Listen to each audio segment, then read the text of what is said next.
चंद्रपुरात मुसळधार पाऊस झालाय आणि त्यामुळे वर्धा, इरई आणि त्याचबरोबर झरपट नद्यांना पूर आलाय। या पुराचं पाणी शेतामध्ये शिरलंय। पिकांचं नुकसान झालेलं आहे। नदीचं पाणी किनाऱ्याच्या दोन्ही बाजूला जवळपास 1 ते 1.5 किलोमीटरपर्यंत साचलेलं होतं आणि त्यामुळे संपूर्ण भागातील शेतातील नदीतील गाळ मोठ्या प्रमाणात साचलाय। तर शेताची ही दृश्य आपण पाहतोय आणि इथला आढावा घेतला आमचे प्रतिनिधी आशिष अंबाडे यांनी। 27 ते 30 जुलै या कालावधीमध्ये चंद्रपूर जिल्ह्यामध्ये अतिवृष्टी झाली आणि अतिवृष्टीचा जो परिणाम आहे तो परिणाम असा आहे की चंद्रपूर जिल्ह्यातल्या वर्धा, इरई, झरपट, वैनगंगा या सर्वच नद्यांना पूर आला आणि पुराचं पाणी शेतकऱ्यांच्या मतानुसार साधारण 2 ते 2.5 दिवस शेतांमध्ये साचलं।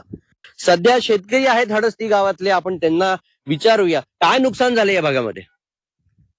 ग्रामपंचायत हडस्ती, मी चारवट ह्या गावचा शेतकरी आहो। दरवर्षी 5 वर्षानंतर आम्हाला शेतीचा भाजीपाला, कापूस, सोयाबीन आणि इतर उत्पन्न ते आमच्याकडे बाजारपेठ जवळ आहे। आज लागणारी फळं ते आमच्या गोरगरीब जनतेचे वाया जातात आणि आम्ही उद्ध्वस्त झालो 5 वर्ष। हे आम्ही चालू कर्जदार आहोत, तर आम्हाला पूर्ण कर्जमाफी पाहिजे चालू आलेले। आम्ही इकून तिकून पैसे भरतो, तर आम्हाला अजून काही लाभ भेटला नाही। आम्हाला 100% कर्ज माफी पाहिजे, आमचं हे पूर्ण म्हणणं आहे। कारण आम्ही भरावच कुठून? चालू कर्ज जे आहे आम्ही तर ते कर्ज भरायलाच पाहिजे गव्हर्नमेंटनं। आम्ही काय पुण्यात येणं जगायचं।